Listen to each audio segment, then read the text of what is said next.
Pahit siya muna doon kay Jaja nung mailuto na Jaja, tapos mahiga na ng bayad. Ay, si Kuya Rahan din naman.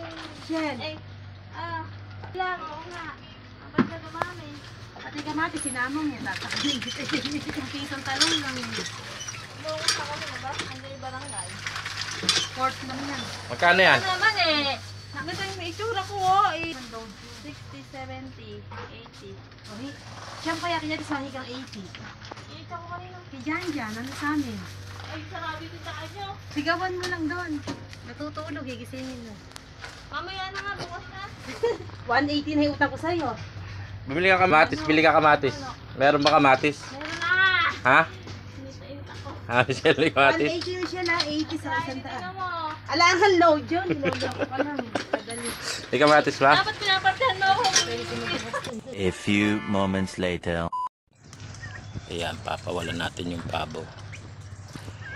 Para mas maging fresh sila. Mas ginhawa. Ayan o, maganda yung nakakatuka-tuka sa lupa. Ayan pa yung dalawa, tatanggalin natin sa kulungan. Para makakuan sila sa lupa, makapagkalkal-kalkal. Ayan, yan ang gusto ng pabo, pinawawalan pa. Hindi po pwede lagi nakakulong kasi mababansot sila, liliit.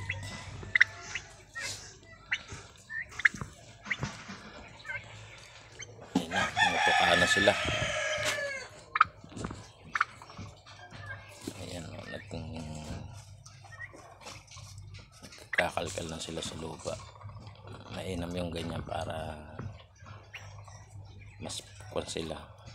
Mas gusto nila yung ganyan, nakakatuka-tuka rin. Dahon-dahon.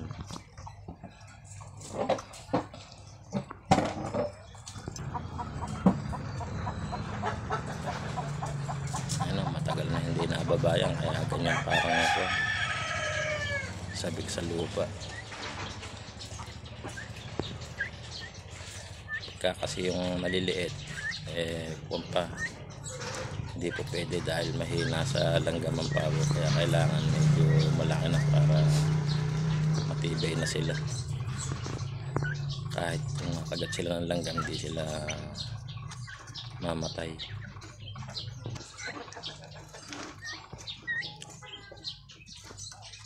Gustong gusto nila nakababa.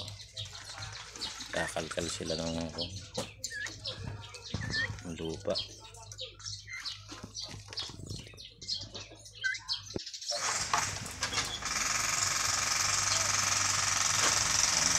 Naman ang papakainin natin. Medyo tinanghali yung kuha natin ng pagkain. Kaya nagutom mga alaga. Pero sakto lang yan para malakas sila kumain.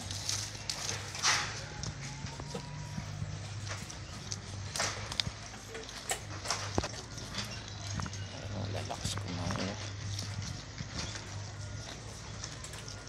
Mamaya lalagyan ulit natin yan pagka naubos.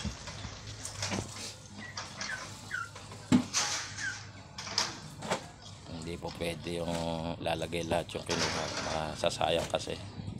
Kailangan unti-unti lang para hindi sila nabibigla ng busog.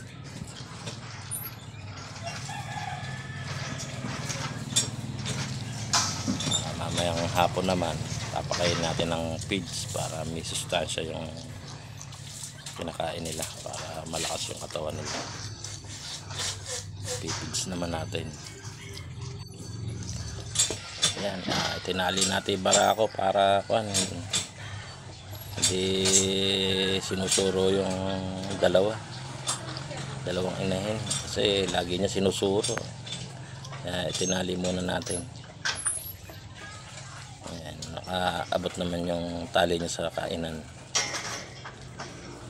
Mas maganda yung tali muna siya para hindi niya nasusuro yung dalawa.